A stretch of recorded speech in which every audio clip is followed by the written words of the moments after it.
Second hand गाडी खरेदी केल्यावर त्याची कागदपत्रे मागण्यासाठी गेलेल्या तरुणीस दुकानदाराने तू पारध्याची, आता तुझी गाडी तुझ्या नावावर करून देत नाही असे म्हणून जातीवाचक शिवीगाळ केली आहे। ही घटना शिंदे चौकात 23 मार्च दुपारी 1च्या सुमारास घडली आहे। या प्रकरणी दाखल फिर्यादीनुसार फौजदार चावडी पोलिसांनी वैभव पावले राहणार शिंदे चौक सोलापूर याच्या विरुद्ध अनुसूचित जमाती जाती अत्याचार प्रतिबंधक कायद्यान्वये गुन्हा दाखल करण्यात आला आहे। याबाबत मिळालेली अधिक माहिती अशी की पंढरपूर तालुक्यातील तारापूर येथील मयुरी नावाच्या तरुणीने शिंदे चौकातील श्री साई ऑटो कन्सल्टंट या दुकानाचे मालक वैभव पावले याच्याकडून दुचाकी खरेदी केली होती। मात्र कागदपत्रा अभावी ते वाहन तिच्या नावे नोंद करण्याचे काम अपूर्ण राहिले होते। मयुरी कागदपत्रे घेण्याच्या उद्देशाने दुकानात गेली होती। तिने दुकानाचे मालक वैभव पावले यांच्याकडे कागदपत्राची मागणी केली असता पावले याने तू इथे कशाला आली, आता जास्त बोलू नको असे म्हणून त्याने त्याच्या डाव्या हाताने तिचा उजवा हात पकडून रागात तिच्या गालावर 2 चापटा मारून तू पारध्याची वगैरे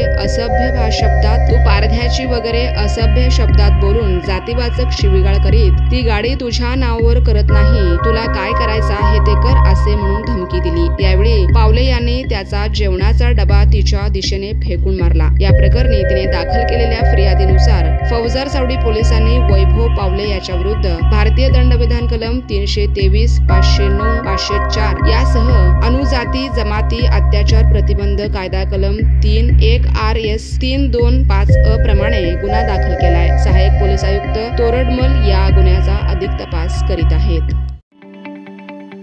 ताज्या बातम्या पाहण्यासाठी प्राईम महाराष्ट्र न्यूज चॅनलला सबस्क्राईब करा।